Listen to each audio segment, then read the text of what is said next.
여러분, 오늘 제가 들려드릴 이야기는 단순한 가족 간의 갈등이나 재산 다툼에 관한 것이 아닙니다. 이것은 한 여인이 죽음의 문턱에서, 아니 정확히는 죽음을 넘어선 그 너머에서 겪은 지옥과도 같은 72시간에 관한 이야기입니다. 상상해 보십시오. 당신의 의식은 또렷합니다. 귀로는 모든 소리가 들립니다. 주변 사람들의 대화도, 발소리도, 심지어 그들의 숨소리까지도요.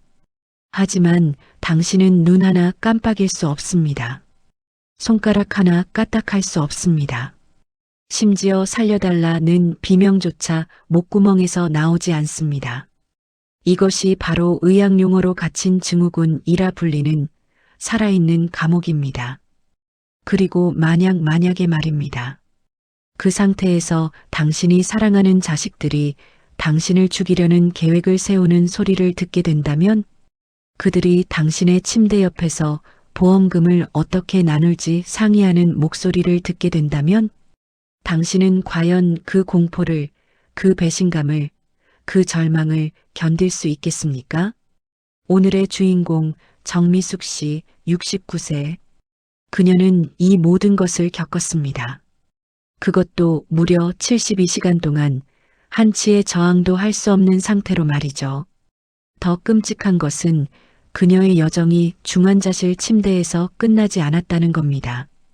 그녀는 영안실로 옮겨졌고 관 속에 갇혔으며 급기야 화장터의 불길 앞까지 이송되었습니다. 살아있는 몸으로요. 지금부터 들려드릴 이야기는 실화를 바탕으로 재구성한 것입니다. 다만 이 이야기 속의 공포는 그 어떤 허구보다도 더 현실적이고 더 소름 끼칩니다. 왜냐하면 이것은 바로 우리 옆집에서, 우리 가족에게서도 일어날 수 있는 일이기 때문입니다. 이 영상을 끝까지 보시면 여러분은 아마도 한동안 잠을 이루지 못하실지도 모릅니다. 하지만 동시에 우리가 살아가는 이 세상에서 진정으로 두려워해야 할 것이 무엇인지, 그리고 가족이라는 이름 뒤에 숨겨질 수 있는 인간의 추악함에 대해 깊이 생각하게 되실 겁니다. 만약 이런 극한의 실화 이야기가 궁금하시다면 지금 바로 구독 버튼과 좋아요를 눌러주세요. 여러분의 작은 클릭 하나가 더 많은 진실을 세상에 알리는 힘이 됩니다. 알림 설정까지 해두시면 다음 충격적인 이야기도 놓치지 않으실 수 있습니다. 자, 그럼 이제 본격적으로 정미숙 씨의 이야기 속으로 들어가 보겠습니다. 심호흡 한번 하시고 마음의 준비를 단단히 하십시오. 2024년 12월 3일 서울 소재 대학병원 중환자실. 정미숙 씨의 지옥은 그렇게 시작되었습니다. 환자 보호자분들, 면회 시간이 종료되었습니다. 정리하시고 나가주시기 바랍니다. 간호사의 기계적인 안내 방송이 중환자실 복도에 울려 퍼졌습니다. 하나, 둘, 병실의 불빛들이 꺼져가고 면회객들의 발소리가 멀어져 갔습니다. 하지만 8인실 가장 안쪽 침대, 커튼으로 둘러싸인 그곳에서는 두 사람이 여전히 속삭이고 있었습니다. 여보, 간호사들 다 갔어. 지금 얘기해도 돼. 남자의 목소리였습니다. 45세의 정우진. 그는 커튼 사이로 고개를 내밀어 주변을 살핀 뒤 다시 침대 옆으로 돌아왔습니다. 침대에는 한 여인이 누워 있었습니다. 수많은 선과 튜브들에 연결되어 마치 거대한 기계의 부속품처럼 보이는 그녀. 바로 정우진의 어머니 정미숙이었습니다. 창백한 얼굴, 감긴 눈, 미동도 없는 몸. 누가 봐도 깊은 혼수 상태에 빠진 것처럼 보였습니다. 하지만 그것은 거짓이었습니다. 정미숙은 듣고 있었습니다. 모든 것을. 우진이, 내 아들 우진이 목소리야. 왜 이렇게 조심스럽게 얘기하는 거지? 무슨 일이라도. 미숙의 생각은 거기서 멈췄습니다. 다음 순간 들려온 며느리의 목소리 때문이었습니다. 오빠, 담당 의사 매수 완료했어요. 42세의 한지영. 정우진의 아내이자 이 병원 행정팀 과장이었습니다. 그녀는 병원 시스템의 허점을 누구보다 잘 알고 있었습니다. 내일 새벽 교대 시간에 담당 간호사가 바뀌는데 그때 사망 판정 내리기로 했어요. 새벽 3시에서 4시 사이. 그 시간대가 제일 조용하거든요. 그런데 진짜 괜찮은 거야?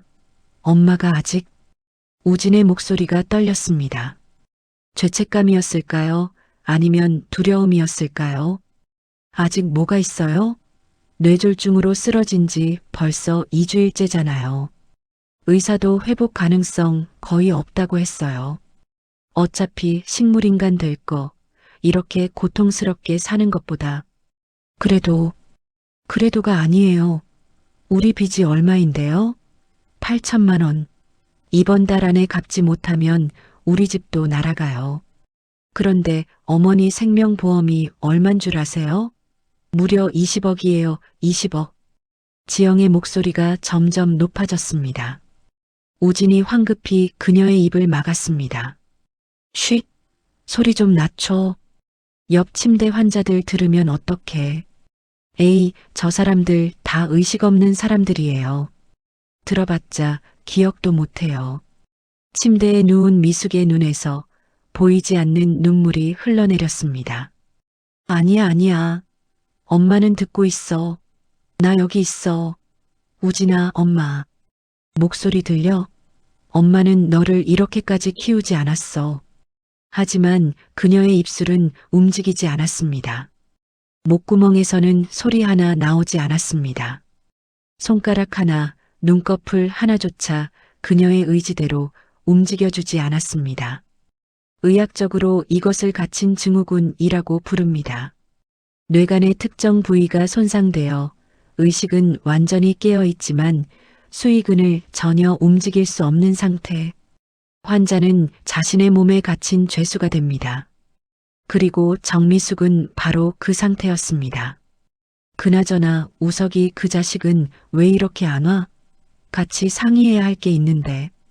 우진이 시계를 보며 중얼거렸습니다. 우석?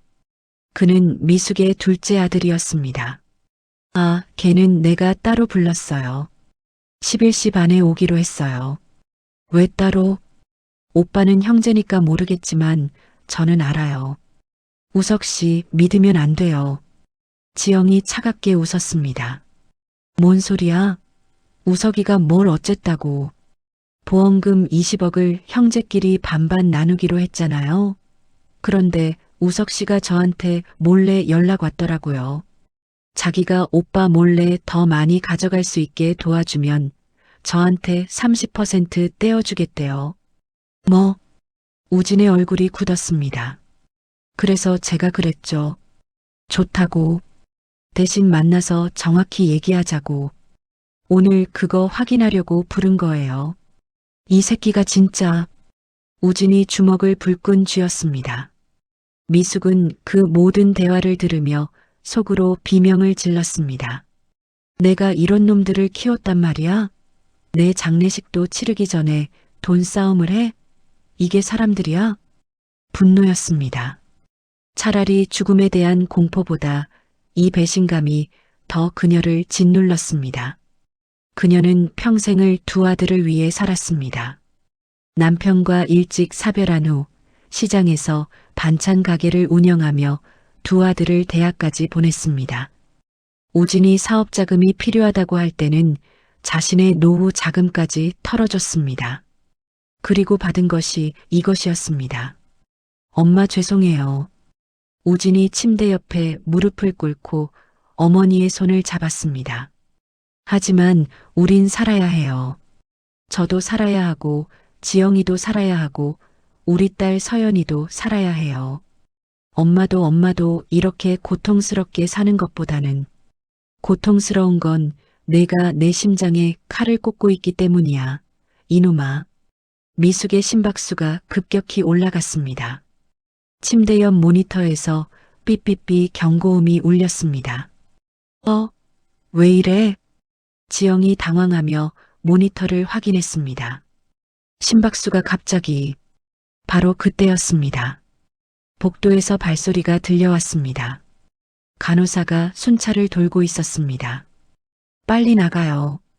지영이 우진의 팔을 잡아당겼습니다. 두 사람은 황급히 병실을 빠져나갔습니다. 침대에는 미숙만 남겨졌습니다. 모니터의 경고음은 계속 울렸고 간호사가 달려왔습니다. 어머, 8번 침대 환자분 심박수가. 간호사가 차트를 확인하며 진정제를 주입했습니다. 곧 모니터의 경고음이 멈췄고 미숙의 심박수는 다시 정상으로 돌아왔습니다. 스트레스성 빈맥인가 그나저나 면회 시간 지났는데 보호자들은 왜 아직도. 간호사가 중얼거리며 병실을 나갔습니다. 다시 어둠과 침묵만이 중환자실을 채웠습니다. 미숙은 천장을 올려다보고 있었습니다. 정확히는 감긴 눈꺼풀 너머로 희미하게 느껴지는 천장의 형광등을 느끼고 있었습니다. 우진아, 지영아, 너희들은 모르겠지. 엄마가 지금 모든 걸 듣고 있다는 걸. 너희들의 계획을, 너희들의 탐욕을, 너희들의 배신을 모두 알고 있다는 걸. 그녀의 마음속에서 무언가가 단단하게 굳어지기 시작했습니다. 나는 죽지 않을 거야. 절대로. 내가 살아서, 내가 반드시 살아서 너희들에게 대가를 치르게 할 거야. 그것은 단순한 생존 본능이 아니었습니다. 그것은 복수심이었습니다. 침대 옆 시계가 자정을 가리켰습니다. 12월 3일이 끝나고 12월 4일이 시작되었습니다. 미숙의 지옥 같은 72시간 중 이제 겨우 첫 번째 밤이 지나가고 있었습니다. 창밖으로는 차가운 겨울바람이 불어왔고 중환자실의 형광등은 무심하게 환자들을 비추고 있었습니다. 그리고 그 빛 아래 한 여인은 자신의 몸이라는 감옥 안에서 복수를 꿈꾸고 있었습니다. 중환자실의 시계 초침이 째깍째깍 소리를 내며 돌아갔습니다. 새벽 2시 50분. 병원에서 가장 고요한 시간이었습니다. 대부분의 환자들은 수면제와 진통제의 도움으로 깊은 잠에 빠져 있었습니다. 복도의 형광등은 반쯤 꺼져 있었고 당직 간호사들은 간호사 스테이션에서 졸음과 싸우고 있었습니다.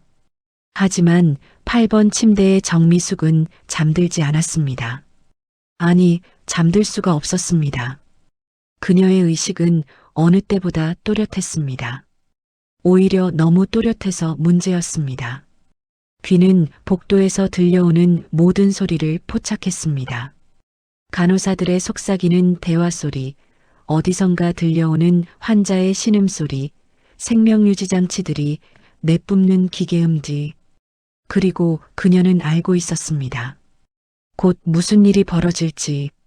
새벽 3시에서 4시 사이라고 했지. 그때 담당 간호사가 바뀌고 그때 나를. 그녀의 심장이 빠르게 뛰기 시작했습니다. 하지만 이번에는 모니터의 경고음이 울리지 않았습니다. 지영이 이미 알람 설정을 조작해 두었기 때문입니다. 새벽 2시 55분. 복도에서 발소리가 들렸습니다. 여러 사람의 발소리. 미숙은 그들이 누구인지 알 수 있었습니다. 커튼이 살며시 열렸습니다. 3명의 그림자가 침대를 둘러쌌습니다. 한지영. 그녀는 하얀 가운을 입고 있었습니다. 병원 직원 신분증을 목에 걸고 서류 봉투를 손에 쥐고 있었습니다. 완벽하게 업무 중인 직원처럼 보였습니다. 그 옆에는 낯선 남자가 서 있었습니다. 40대 후반으로 보이는 그 남자는 의사 가운을 입고 청진기를 목에 걸고 있었습니다. 하지만 그의 눈빛에는 의사라기보다는 공범자의 긴장감이 서려 있었습니다. 그리고 조금 떨어진 곳에서 정우진이 두 손을 불안하게 비비며 서 있었습니다. 지영이 시계를 확인하며 작은 목소리로 말했습니다. 3시 정각의 간호사 교대예요. 새로 오는 간호사는 최 선생님 사람이니까 문제 없어요. 공범 의사가 고개를 끄덕이며 침대 옆 의료 장비들을 확인했습니다. 산소호흡기, 심전도 모니터, 수액주입 펌프. 그의 손이 산소호흡기 쪽으로 향했습니다. 미숙의 내면에서 공포가 폭발했습니다. 안 돼, 안 돼. 제발 누구든지 누가 좀 들어와 줘. 간호사라도, 다른 환자 보호자라도. 하지만 그녀의 몸은 여전히 미동도 하지 않았습니다. 그녀가 할 수 있는 것은 오직 듣고 느끼는 것뿐이었습니다. 새벽 3시, 복도에서 간호사들이 인수인계하는 소리가 들렸습니다. 밤 근무 간호사가 낮 근무 간호사에게 환자들의 상태를 보고하고 특이사항을 전달하는 일상적인 절차였습니다. 그리고 그 틈을 타서 공범 의사의 손이 움직였습니다.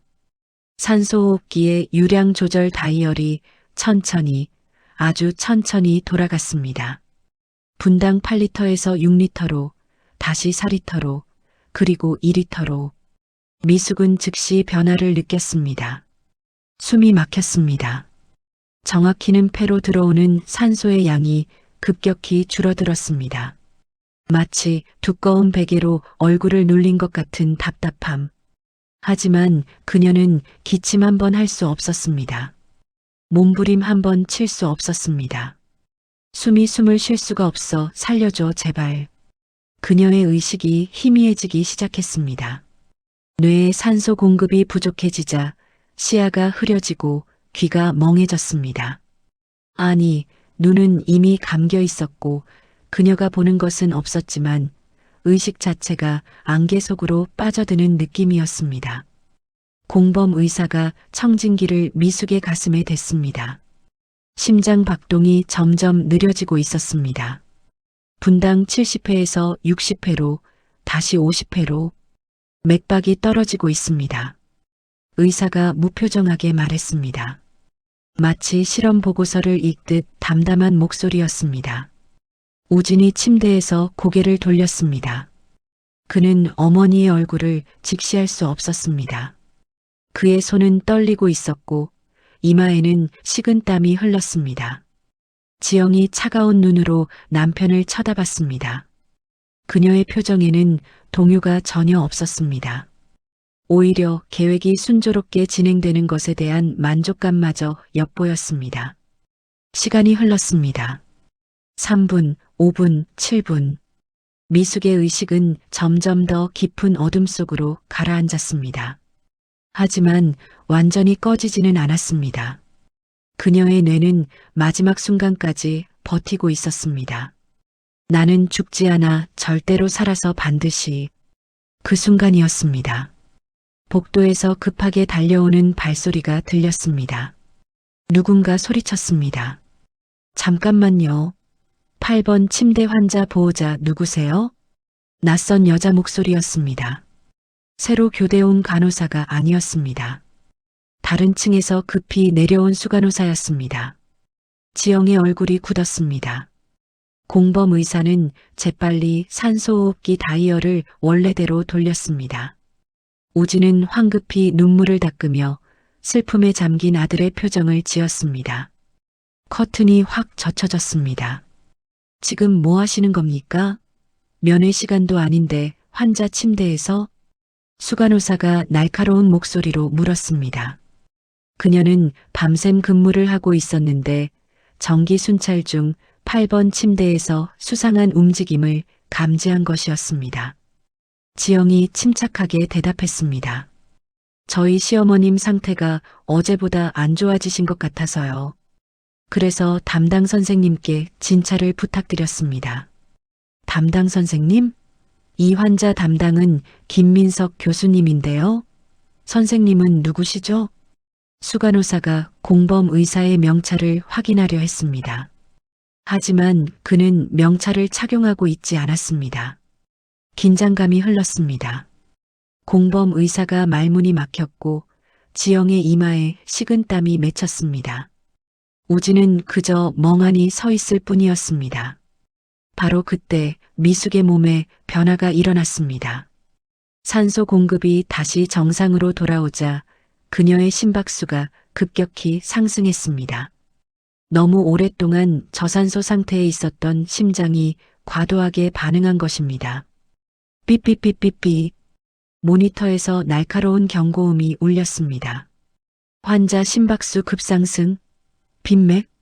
수간호사가 재빨리 차트를 확인하고 응급 버튼을 눌렀습니다. 순식간에 의료진들이 달려왔습니다. 진짜 담당 의사, 레지던트, 여러 명의 간호사들. 혼란이 시작되었습니다. 공범 의사는 틈을 타 병실을 빠져나갔습니다. 지영과 우진은 벽 쪽으로 밀려나 어쩔 줄 몰라 했습니다. 보호자분들 잠시 밖으로 나가 계세요. 간호사가 두 사람을 밀어냈고 커튼이 완전히 쳐졌습니다. 의료진들은 미숙을 살리기 위해 최선을 다했습니다. 심장 안정제 투여, 산소 공급 확인, 각종 수치 모니터링. 그들은 이것이 누군가의 의도적인 살인 시도였다는 것을 전혀 몰랐습니다. 10분 후 미숙의 심박수는 다시 안정을 찾았습니다. 담당 의사가 안도의 한숨을 내쉬며 말했습니다. 위험한 고비를 넘겼습니다. 하지만 환자분 상태가 계속 불안정하니 오늘 하루 더 집중 관찰하겠습니다. 복도로 나온 지영과 우진은 서로를 쳐다봤습니다. 실패했습니다. 그리고 더 큰 문제는 수간호사가 그들을 의심하고 있다는 것이었습니다. 보호자분들, 제 사무실로 잠시 오시겠습니까? 몇 가지 확인할 것이 있습니다. 수간호사의 날카로운 눈빛이 두 사람을 관통했습니다. 우진의 다리가 후들거렸습니다. 지영은 입술을 깨물며 핸드폰을 꺼내 누군가에게 급히 문자를 보냈습니다. 한편 커튼 너머 침대에서 미숙은 천천히 의식을 되찾고 있었습니다. 나는 살았어, 아직 살아있어. 죽음의 문턱을 넘나든 그녀의 의식은 이제 더욱 단단해졌습니다. 이놈이 두 번 다시는 기회를 갖지 못하게 하겠어. 내가 반드시 살아남아서 너희들을 지옥으로 보내주겠어. 창밖으로 동이 트기 시작했습니다. 12월 4일 아침이 밝아오고 있었습니다. 하지만 정미숙의 악몽은 아직 끝나지 않았습니다. 오히려 이제부터가 진짜 시작이었습니다. 왜냐하면 지영과 우진은 이미 다음 계획을 세우고 있었기 때문입니다. 이번에는 더 완벽하게, 이번에는 누구도 막을 수 없게. 겨울 아침에 차가운 햇살이 병원 건물 사이로 비쳐 들어왔습니다.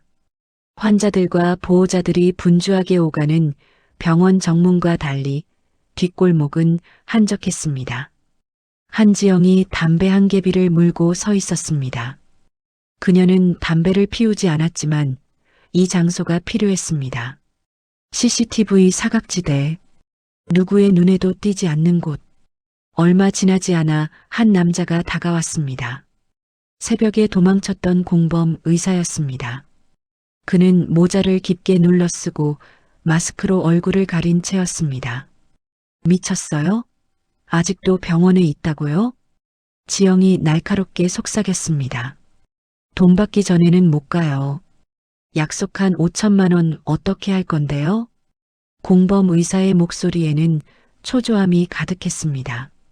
지영이 한숨을 내쉬었습니다. 계획이 틀어졌습니다. 수간호사가 의심하고 있고 병원 측에서 조사가 시작될 수도 있었습니다. 하지만 그녀에게는 선택지가 없었습니다. 8천만 원의 빚. 이번 달 말이 마감이었습니다. 갚지 못하면 집이 날아갑니다. 그리고 남편 우진의 회사도 파산합니다. 오늘 저녁에 다시 합니다. 지영의 목소리는 차갑게 가라앉아 있었습니다. 뭐라고요? 또요? 미친 짓이에요. 수간호사가 이미 의심하고 있잖아요. 그래서 이번엔 다르게 합니다. 아예 흔적을 남기지 않는 방법으로요. 지영이 핸드폰을 꺼내 무언가를 보여줬습니다. 그것은 약물 성분표였습니다. 이건 칼륨 주사액이요. 과다 투여하면 심장마비를 일으킵니다. 하지만 부검하지 않는 한자연사로 보이죠. 공범 의사의 얼굴이 창백해졌습니다. 그건 명백한 살인이에요. 산소 조작이랑은 차원이 다르다고요. 선생님도 이미 공범이에요. 지금 도망가면 어제 일만으로도 의료법 위반, 살인 미수로 잡혀가요. 그러니까 끝까지 가는 수밖에 없어요. 지영의 눈빛이 섬뜩했습니다. 그녀는 이미 선을 넘었고 돌아갈 길이 없다는 것을 알고 있었습니다. 두 사람의 대화는 15분 정도 이어졌고 결국 공범 의사는 고개를 끄덕였습니다. 그 역시 이미 공범이 되어버렸습니다. 퇴로는 없었습니다. 하루가 지나갔습니다. 정미숙은 여전히 침대에 누워 있었습니다. 의료진들은 새벽에 심박수 이상을 환자의 불안정한 상태 때문이라고 판단했습니다. 수간호사의 의심은 구체적인 증거가 없어 더 이상 진행되지 못했습니다. 면회 시간이 끝나고 중환자실은 다시 고요해졌습니다. 미숙은 알고 있었습니다. 오늘 밤 그들이 다시 올 것이라는 것을. 이번엔 정말로 끝장을 보려고 할 거야. 어제 실패했으니까. 나는 어떻게 해야 하지? 그녀는 몸 하나 움직일 수 없었습니다. 도움을 청할 수도 없었습니다. 그저 운명을 받아들일 수밖에 없는 상황이었습니다. 오후 8시 30분. 간호사들의 교대 시간이었습니다. 낮 근무조가 퇴근하고 밤 근무조가 들어왔습니다. 그리고 그 틈을 타서 한지영이 병원 행정팀 직원 신분증을 목에 걸고 중환자실에 들어왔습니다. 그녀는 이 병원의 직원이었습니다. 출입에는 문제가 없었습니다. 지영은 환자 차트를 확인하는 척하며 간호사 스테이션 근처를 배회했습니다. 그리고 간호사들이 잠시 자리를 비운 사이 약품 보관함에서 작은 앰플 하나를 꺼냈습니다. 칼륨 주사액. 정상적으로는 환자의 전해질 불균형을 교정하기 위해 사용되지만 과다 투여하면 치명적인 부정맥을 일으킵니다. 심장이 멈춥니다. 지영은 그것을 주머니에 넣고 8번 침대로 향했습니다. 커튼을 치고 그녀는 미숙의 수액 라인을 확인했습니다. 그리고 조용히 칼륨 주사액을 주입하기 시작했습니다. 천천히, 아주 천천히. 너무 빨리 주입하면 환자가 고통스러워하며 몸부림칠 수 있습니다. 비록 미숙이 움직일 수 없다 하더라도 혹시 모를 반응을 피하기 위해 지영은 신중했습니다. 미숙은 그 순간을 느꼈습니다.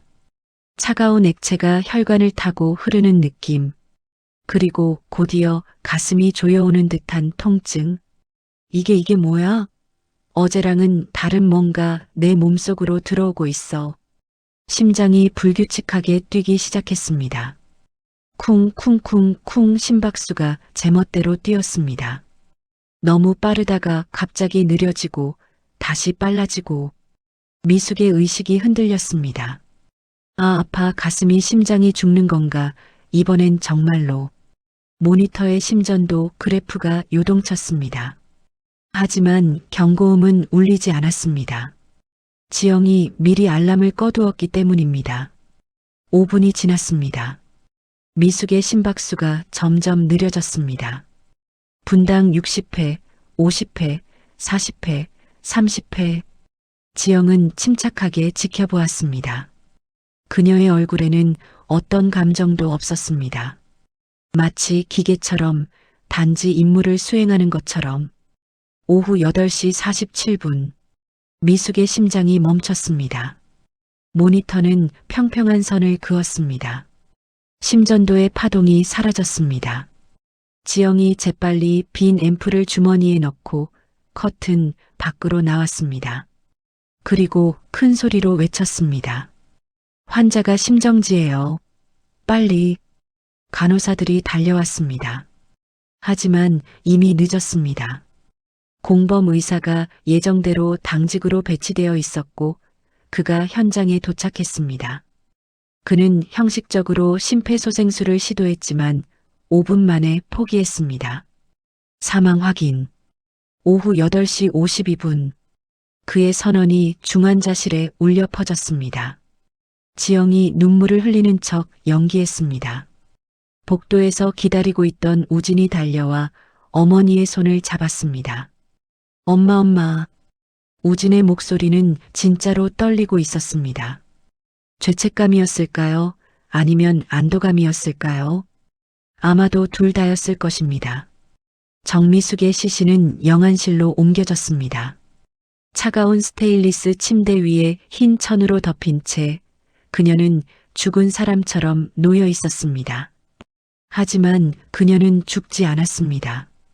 칼륨 과다로 인한 심정지였지만 그녀의 뇌는 아직 완전히 죽지 않았습니다. 산소 공급이 끊겼지만 뇌세포는 몇 분간 더 버틸 수 있었습니다.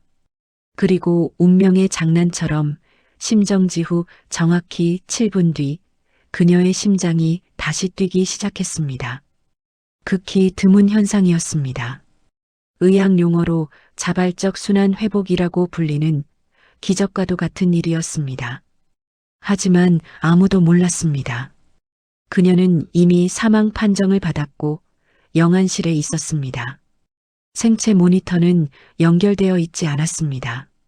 미숙의 의식이 희미하게 돌아왔습니다. 어디 여기가 어디지 왜 이렇게 추워 어둡고 차가워. 그녀는 깨달았습니다. 자신이 영안실에 있다는 것을. 나 죽은 거야? 아니야, 아직 생각할 수 있어. 느낄 수 있어. 나는 살아있어. 공포가 그녀를 휩쌌습니다. 살아있는데 죽은 사람 취급을 받는다는 것. 이것은 인간이 느낄 수 있는 가장 원초적인 공포 중 하나였습니다. 영안실의 시계가 자정을 가리켰습니다. 12월 4일이 끝나고 12월 5일이 시작되었습니다. 미숙은 차가운 침대 위에서 희미한 의식으로 버티고 있었습니다. 나는 포기하지 않아. 아직 끝나지 않았어.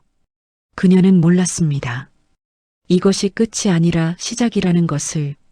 내일 아침 그녀는 관 속에 들어갈 것이고 모레면 화장터로 향할 것이라는 것을.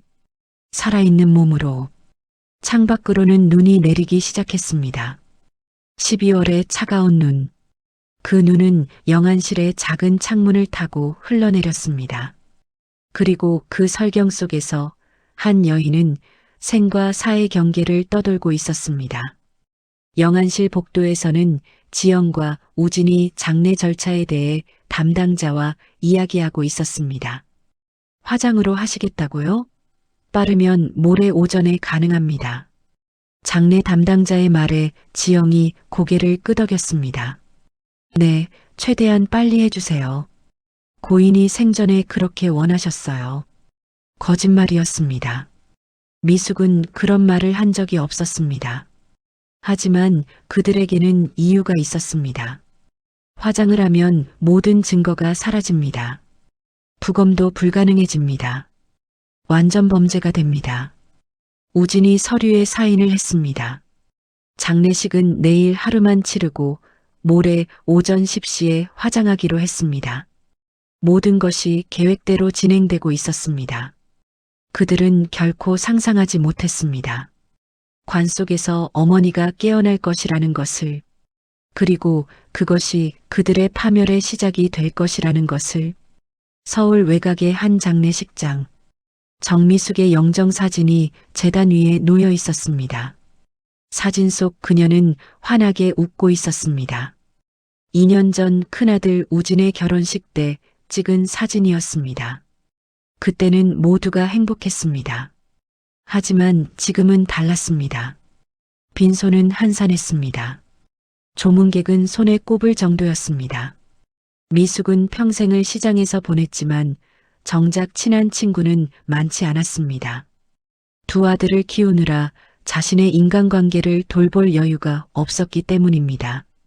우진과 지영은 상주 자리에 앉아 있었습니다. 검은 상복을 입고 슬픈 표정을 짓고 있었습니다.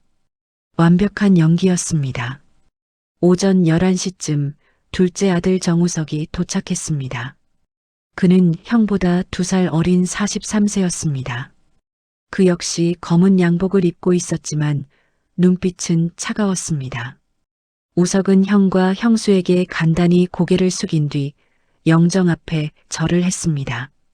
하지만 그의 마음속에는 슬픔이 아닌 계산이 가득했습니다. 20억. 형이랑 반반 나누면 10억. 하지만 형수랑 따로 약속한 게 있지. 형한테 7억, 나한테 13억. 그럼 3억을 더 받는 거야. 우석은 빈소 밖으로 나왔습니다.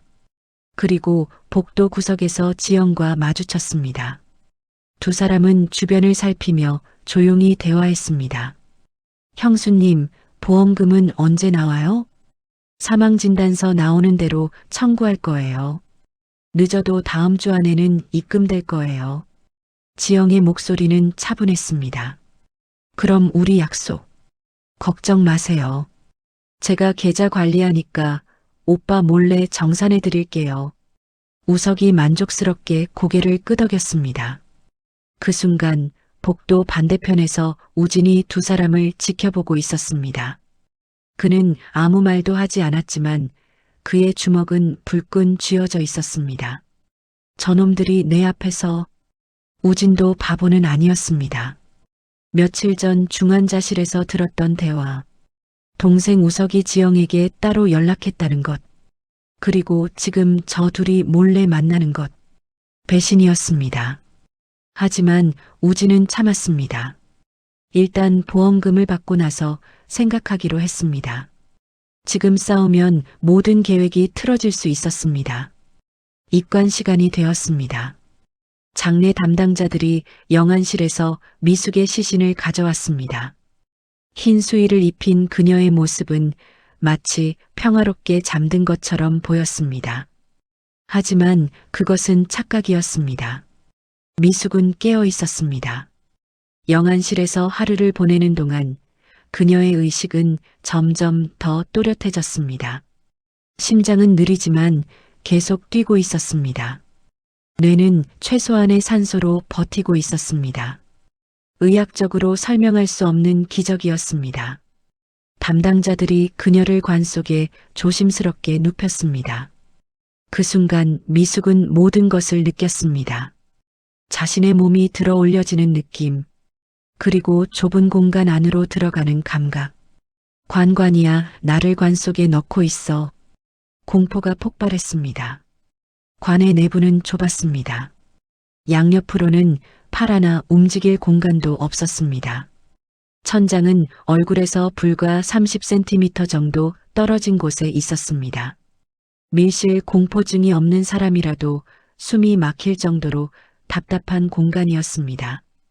그런데 미숙은 움직일 수조차 없었습니다. 관 뚜껑이 닫히기 전 마지막 빛이 들어왔습니다. 미숙은 감긴 눈꺼풀 너머로 그 빛을 희미하게 느낄 수 있었습니다. 그리고 곧 어둠이 찾아왔습니다. 쾅! 관 뚜껑이 닫혔습니다. 완전한 어둠, 완전한 침묵. 미숙의 의식은 비명을 질렀습니다. 안 돼, 안 돼.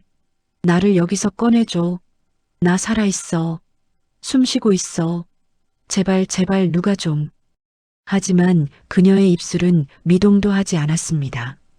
목구멍에서는 소리 하나 나오지 않았습니다. 관 밖에서는 우진과 우석, 지영이 서 있었습니다. 그리고 몇 안 되는 조문객들이 마지막 인사를 하고 있었습니다. 고인의 명복을 빕니다. 사람들의 목소리가 관 속까지 희미하게 들려왔습니다. 미숙은 그 모든 소리를 들었습니다. 나 죽지 않았어. 여기 있어. 살아있어. 하지만 아무도 몰랐습니다. 시간이 흘렀습니다. 관 속에서 시간 감각은 사라졌습니다. 1분이 1시간처럼 느껴졌고 1시간이 하루처럼 느껴졌습니다. 미숙은 관 속에서 절대적인 고독과 공포를 경험했습니다. 어둠 속에서 그녀는 자신의 존재를 확인할 방법이 없었습니다. 보이는 것도 만질 수 있는 것도 없었습니다. 오직 희미한 의식과 느림에만 의지할 수 있었습니다. 나는 존재하는 거야. 나는 정미숙이야. 나는 살아있어. 그녀는 계속해서 자신에게 말했습니다. 의식을 놓치지 않기 위해서, 미쳐버리지 않기 위해서 장례식장의 하루가 저물어 갔습니다. 빈소에는 우진, 지영, 우성만 남아 있었습니다. 조문객들은 모두 돌아갔고 장례식장은 고요했습니다. 세 사람은 관을 사이에 두고 둘러앉았습니다. 겉으로는 밤샘 추모를 하는 것처럼 보였습니다. 하지만 실제로는 달랐습니다. 우진이 먼저 입을 열었습니다. 내일 오전 10시에 화장이야. 그러면 모든 게 끝나는 거지? 지영이 고개를 끄덕였습니다. 네.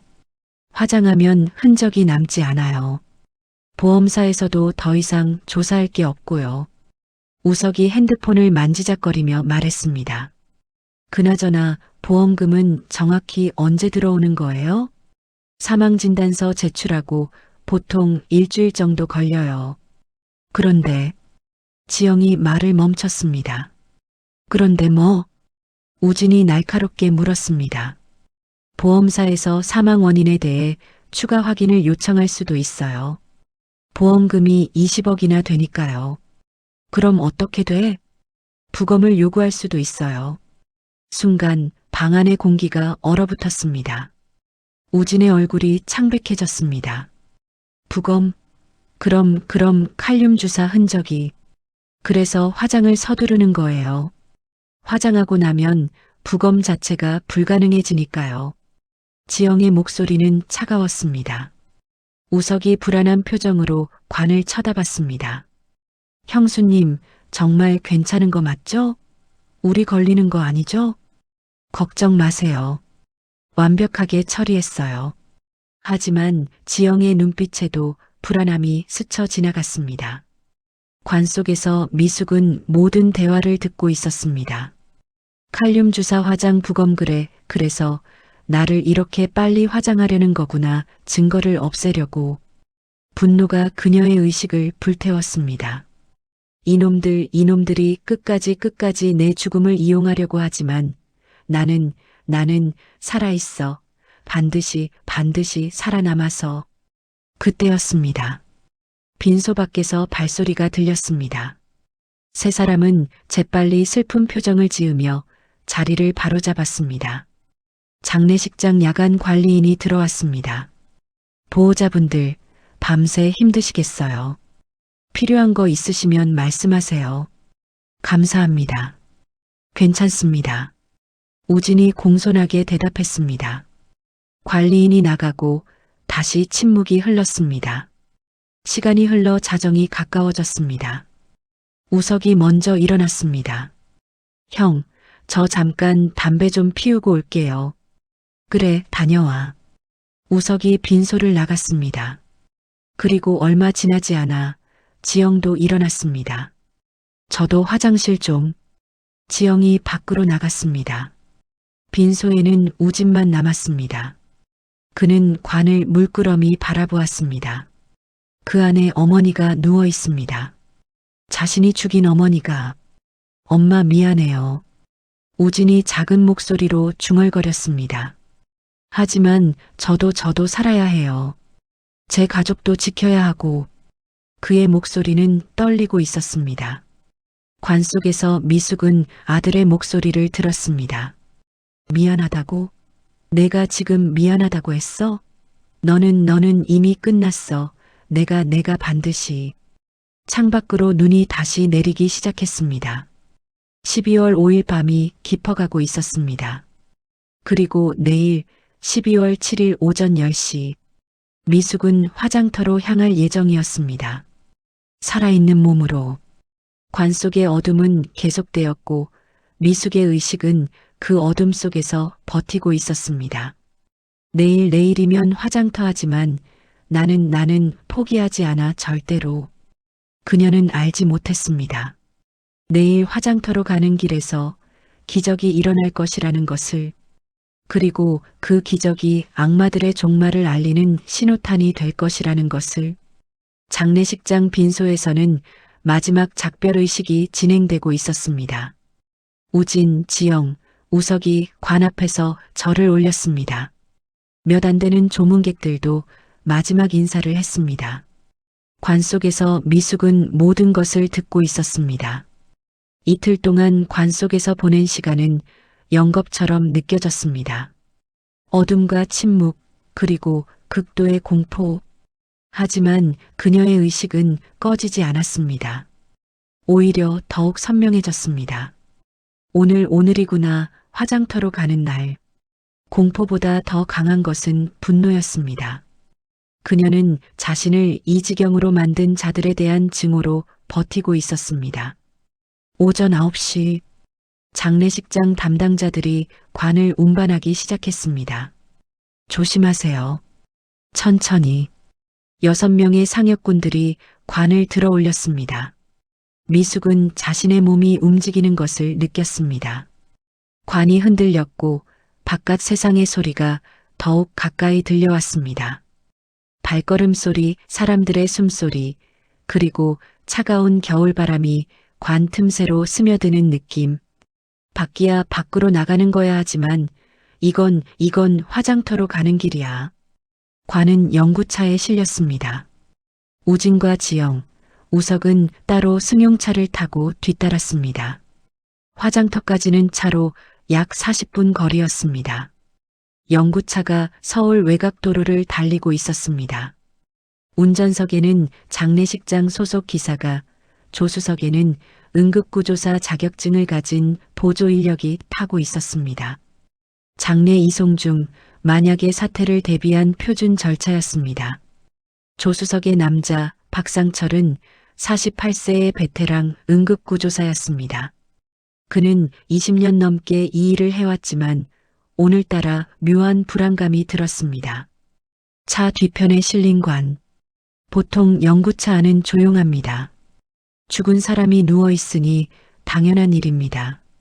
그런데 오늘은 달랐습니다. 상철은 계속해서 뒤를 돌아보았습니다. 무언가 이상했습니다. 설명할 수 없는 기분. 마치 누군가 자신을 지켜보는 듯한 느낌. 상철 씨, 왜 그래요? 뭐 불편한 거라도? 운전기사가 물었습니다. 아니, 그냥 이상한 기분이 들어서요. 장례일 오래 하면 다 그래요. 신경 쓰지 마세요. 하지만 상철은 그 느낌을 떨쳐버릴 수 없었습니다. 그때였습니다. 또 작은 소리가 들렸습니다. 관에서 나는 소리였습니다. 상철이 귀를 기울였습니다. 똑똑. 다시 들렸습니다. 분명히 관 안에서 무언가가 움직이는 소리였습니다. 기사님, 차 좀 세워주세요. 왜요? 아직 한참 남았는데. 관에서 이상한 소리가 나요. 에이, 차가 흔들려서 그런 거 아니에요? 아니에요. 확인해 봐야 해요. 상철의 목소리에는 긴박함이 묻어났습니다. 운전기사가 한숨을 쉬며 갓길에 차를 세웠습니다. 그들은 뒤편으로 가서 관을 확인했습니다. 관은 조용했습니다. 봐요, 아무 소리도 안 나잖아요. 빨리 가요. 화장터 예약 시간 늦으면 안 돼요. 운전기사가 다시 운전석으로 향했습니다. 하지만 상철은 관 곁에 무릎을 꿇고 귀를 가까이 댔습니다. 그 순간 관 안에서 미숙은 마지막 힘을 짜내고 있었습니다. 소리를 내야 해 움직이지 못해도 뭔가 신호를. 그녀는 자신의 손톱으로 관 내부를 긁었습니다. 아주 겨우 손가락 끝이 1mm 정도 움직였습니다. 스읍스읍. 희미한 긁는 소리. 상철이 그 소리를 포착했습니다. 이거 뭔가 이상해요. 그는 재빨리 관 뚜껑을 확인했습니다. 그리고 주저없이 뚜껑을 열기 시작했습니다. 운전기사가 황급히 달려왔습니다. 뭐 하는 거예요? 함부로 관을 열면 안 돼요. 조용히 하세요. 이건 응급 상황이에요. 상철의 20년 경험이 말하고 있었습니다. 뭔가 잘못되었다고. 관 뚜껑이 열렸습니다. 수의를 입은 미숙의 모습이 드러났습니다.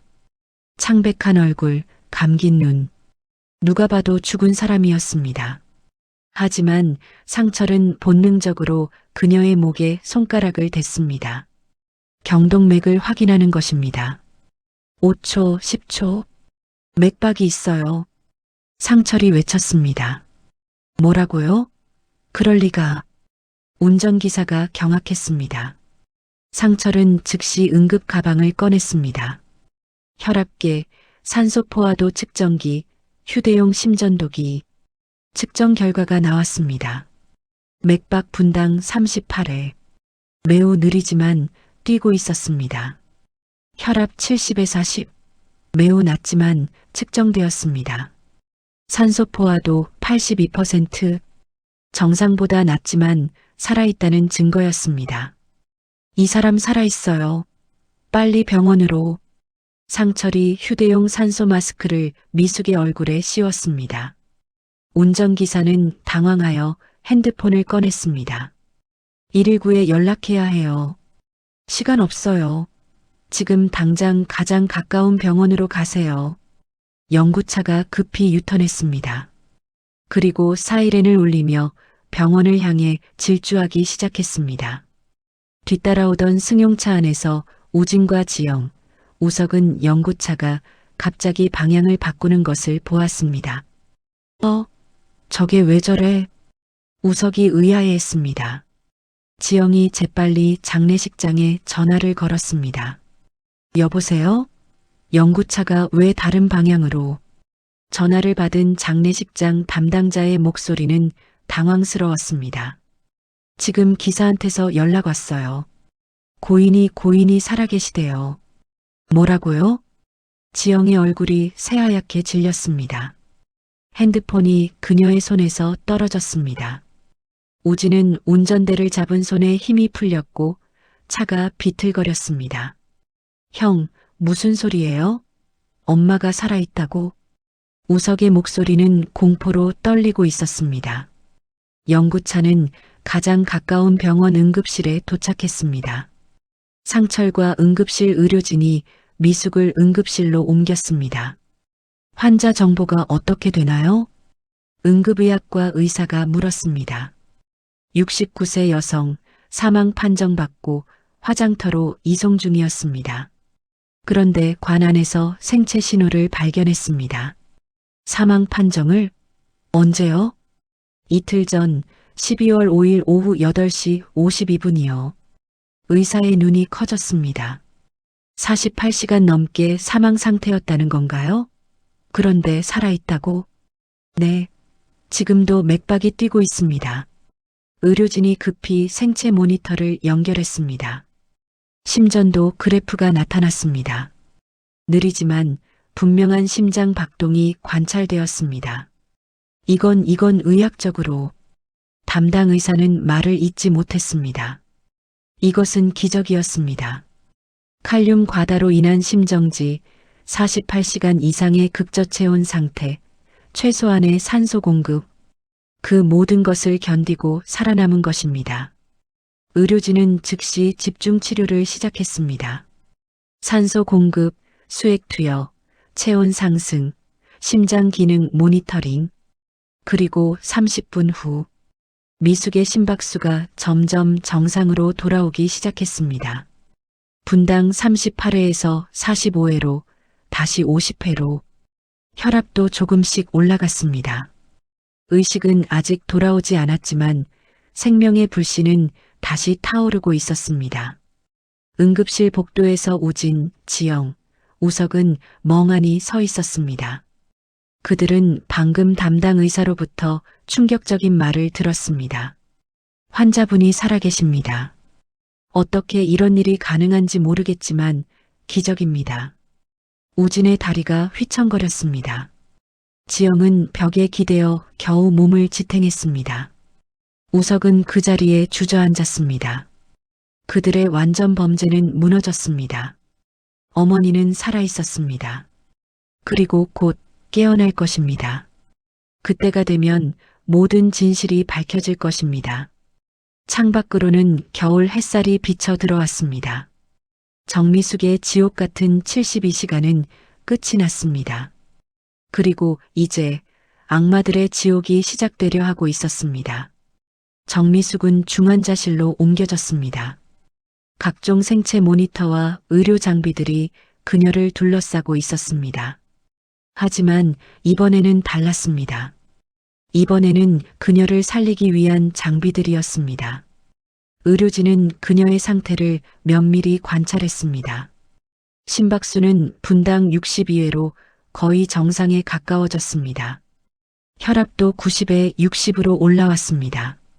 체온도 서서히 정상으로 회복되고 있었습니다. 담당 의사는 고개를 저었습니다. 의학 교과서에도 없는 사례였습니다. 칼륨 과다 투여로 심정지, 48시간 이상 사망 판정 상태, 그리고 관 속에서의 극저체온 생존. 그 모든 것을 견디고 살아남은 것입니다. 오후 3시 27분. 미숙의 손가락이 미세하게 떨렸습니다. 모니터를 지켜보던 간호사가 즉시 알아챘습니다. 선생님, 환자분 손가락이 움직였어요. 담당 의사가 달려왔습니다. 그는 미숙의 눈꺼풀을 살펴봤습니다. 그리고 작은 펠라이트로 동공 반응을 확인했습니다. 동공이 빛에 반응했습니다. 의식이 돌아오고 있습니다. 의사의 선언에 간호사들이 긴급 프로토콜을 가동했습니다. 그리고 10분 후 미숙의 눈꺼풀이 천천히, 아주 천천히 떨리기 시작했습니다. 72시간 만에 처음으로 그녀는 스스로 눈을 뜨려 하고 있었습니다. 빛빛이 보여 나는 살아있어. 정말로 살아있어. 눈꺼풀이 반쯤 열렸습니다. 희미한 시야, 흐릿한 형광등 불빛, 그리고 하얀 가운을 입은 사람들의 윤곽. 정미숙 씨, 제 목소리 들리세요? 담당 의사가 그녀의 이름을 불렀습니다. 미숙은 대답할 수 없었습니다. 아직 목소리가 나오지 않았습니다. 하지만 그녀는 눈동자를 움직여 의사를 바라봤습니다. 환자분, 지금 병원에 계십니다. 안전합니다. 천천히 회복하시면 됩니다.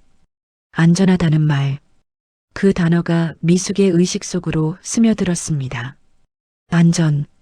나는 이제 안전해.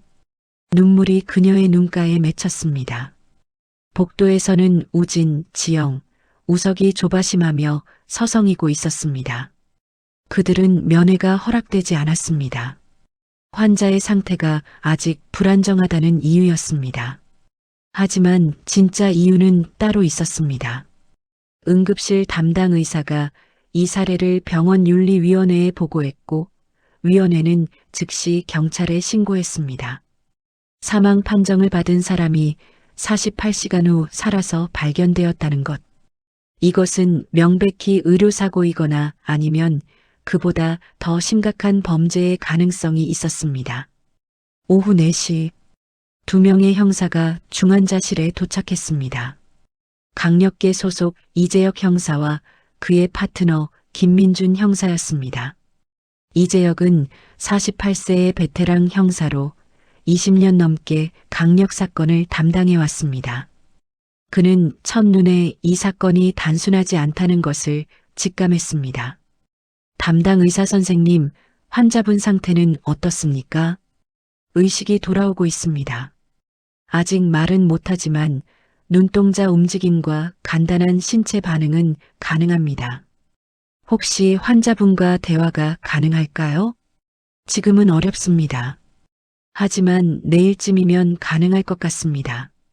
이재혁은 고개를 끄덕이고 복도로 나왔습니다. 그리고 그곳에서 우진, 지영, 우석과 마주쳤습니다. 실례지만 환자분의 가족이십니까? 이재혁이 물었습니다. 네, 저는 큰아들이고 이쪽은 제 아내, 그리고 제 동생입니다. 우진이 떨리는 목소리로 대답했습니다. 저는 강력계 이재혁 형사입니다. 몇 가지 여쭤볼 것이 있는데요. 형사라는 단어에 세 사람의 얼굴이 굳었습니다. 어머님이 입원하셨던 병원이 어디였죠? 대학병원입니다. 사망 원인은 뭐라고 들으셨습니까? 심장마비라고 뇌졸중 합병증으로. 우진의 대답이 중간중간 끊어졌습니다.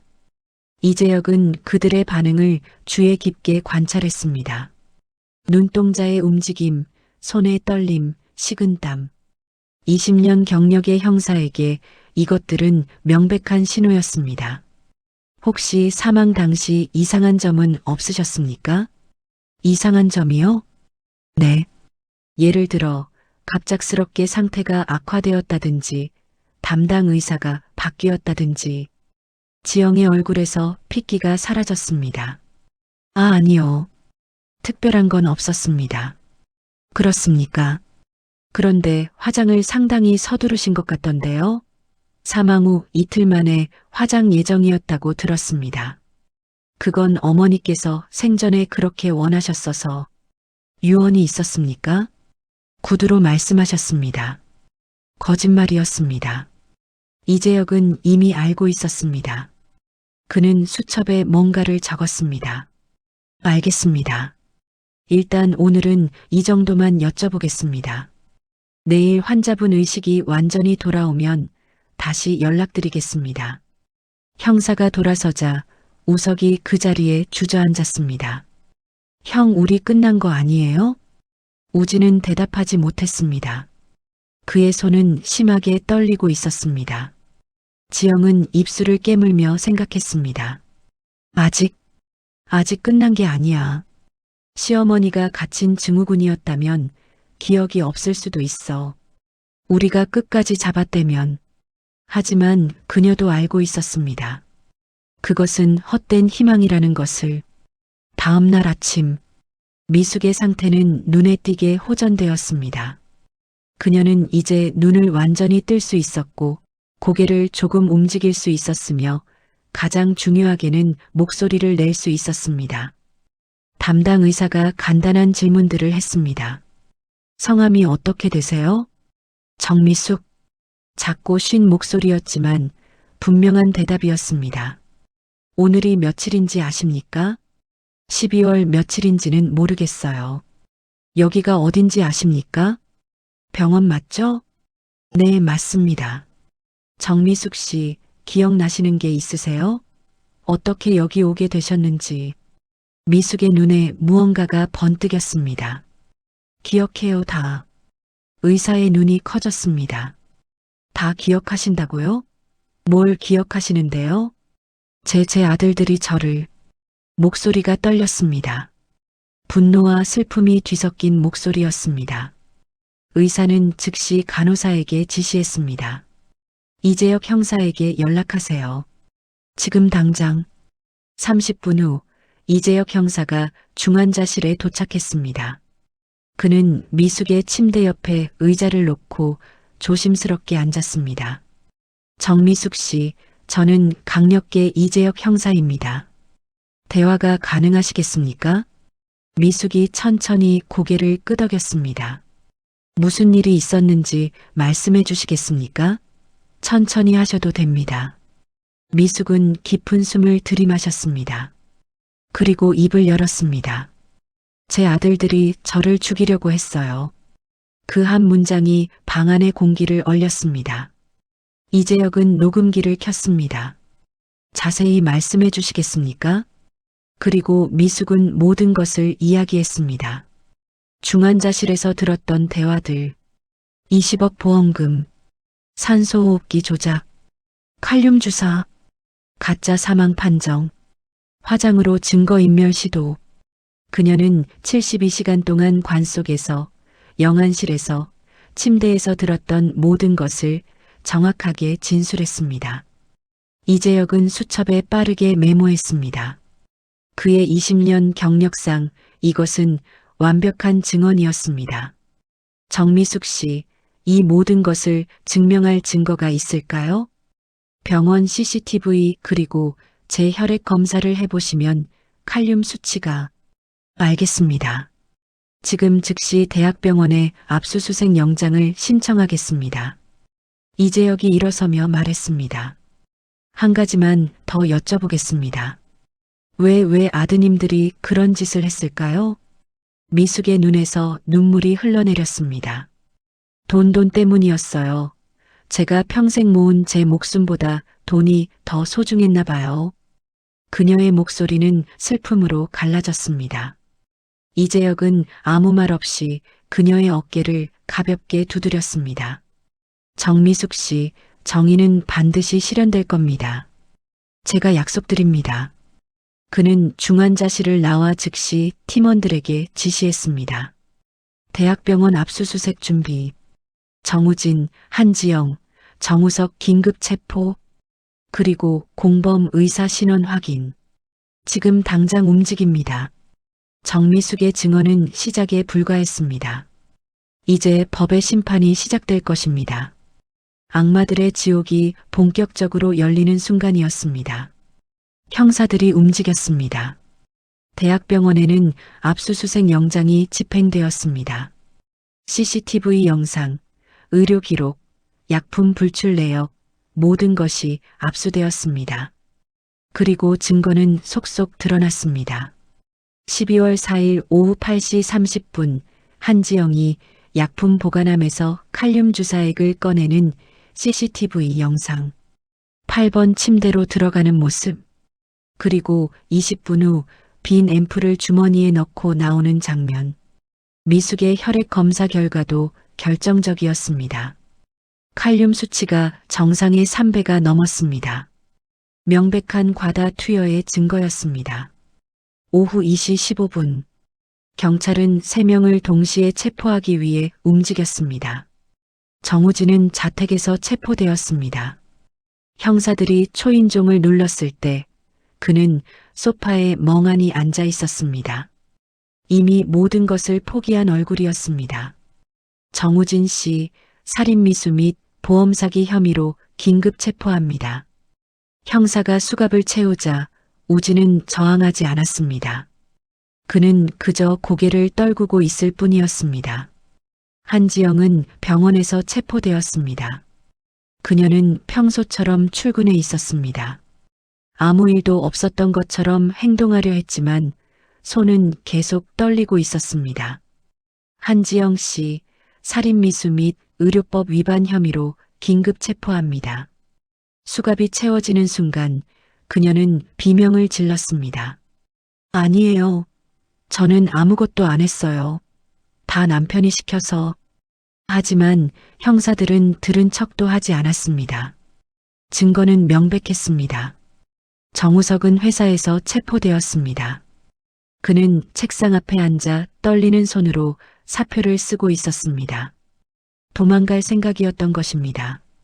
정우석 씨, 살인미수 방조 및 보험사기 공모 혐의로 긴급 체포합니다. 형사님, 저는 몰랐어요. 형이랑 형수가 한 거예요. 그도 변명을 늘어놓았지만 소용없었습니다. 공범 의사도 신원이 확인되어 같은 날 체포되었습니다. 4명 모두 구속 수감되었습니다. 2025년 3월 서울중앙지방법원 형사 12부 정우진, 한지영, 정우석, 그리고 공범 의사의 재판이 열렸습니다. 방청석은 가득 찼습니다. 언론에서도 큰 관심을 보였습니다.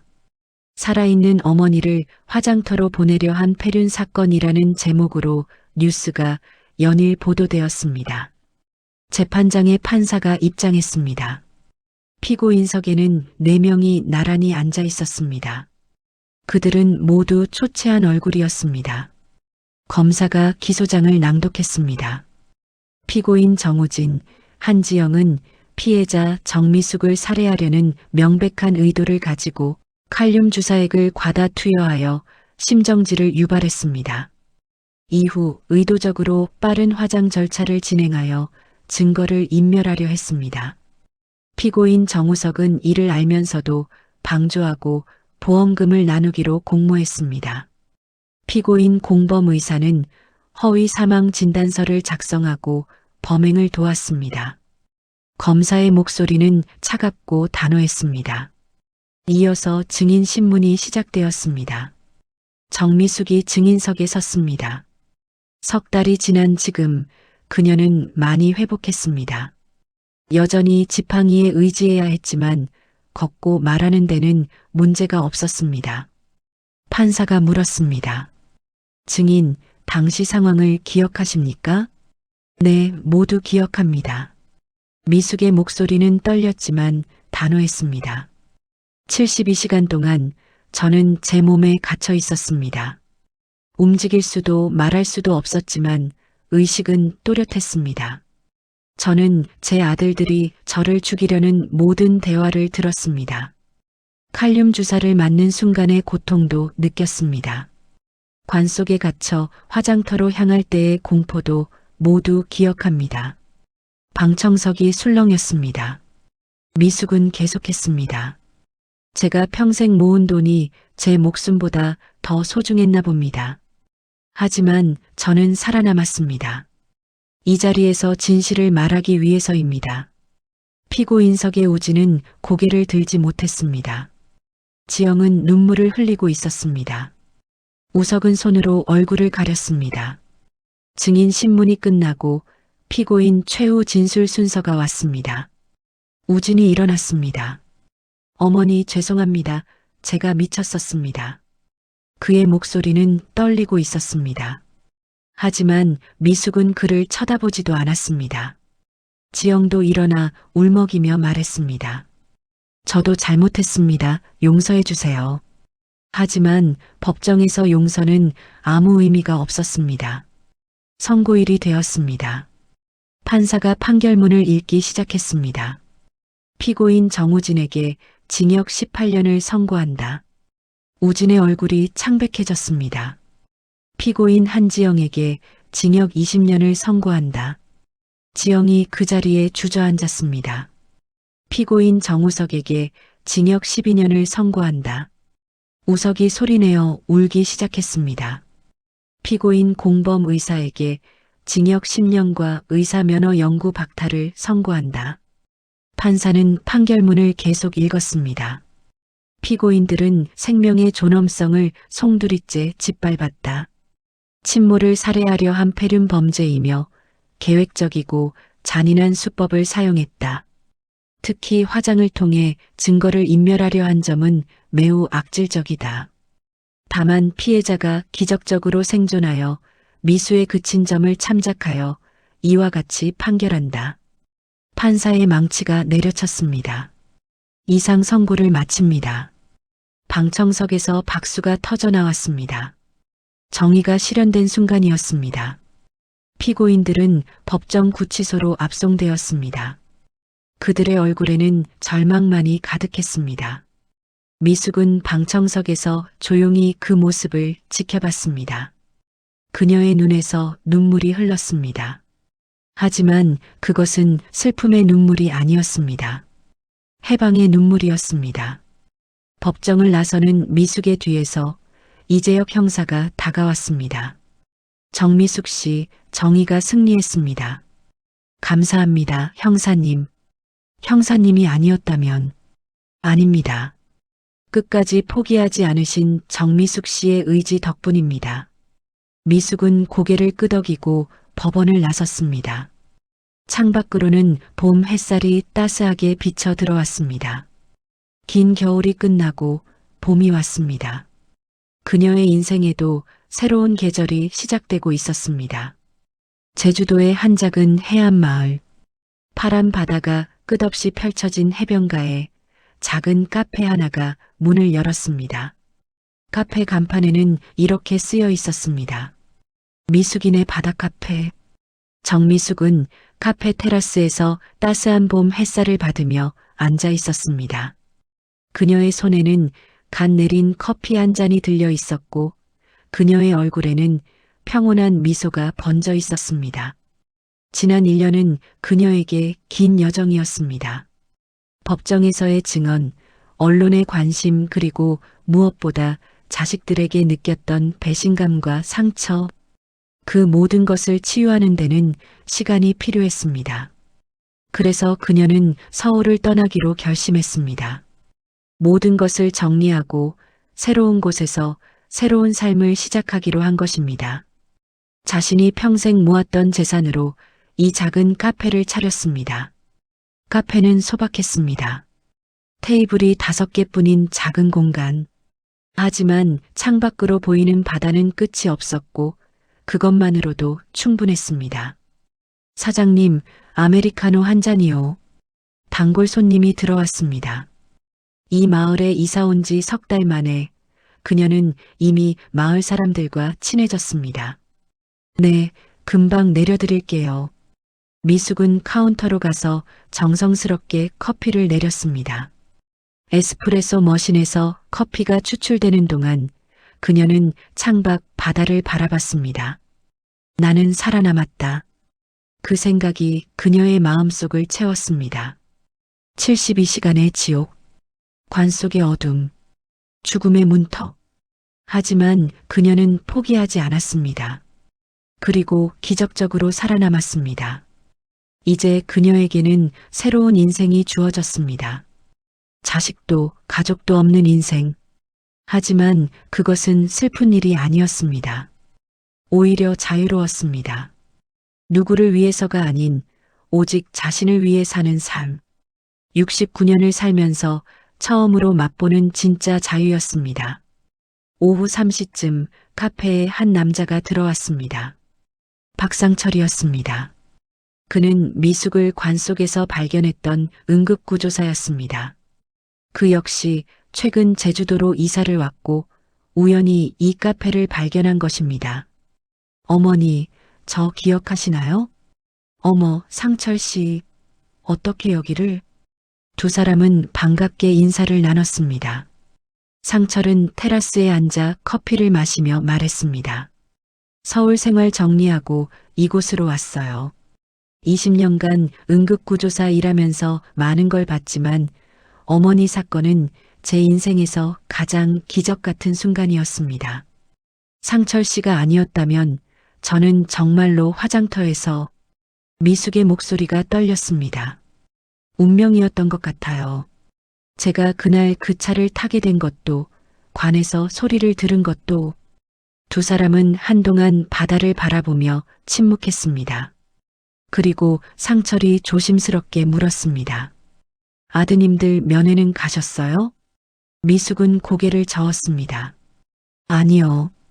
가지 않았어요. 그리고 앞으로도 가지 않을 겁니다. 미안해요. 괜한 질문을. 아니에요. 괜찮아요. 미숙은 잠시 생각에 잠겼다가 말을 이었습니다. 용서는 언젠가 할 수 있을지도 모르겠어요. 하지만 지금은 아니에요. 지금은 저 자신을 먼저 치유해야 해요.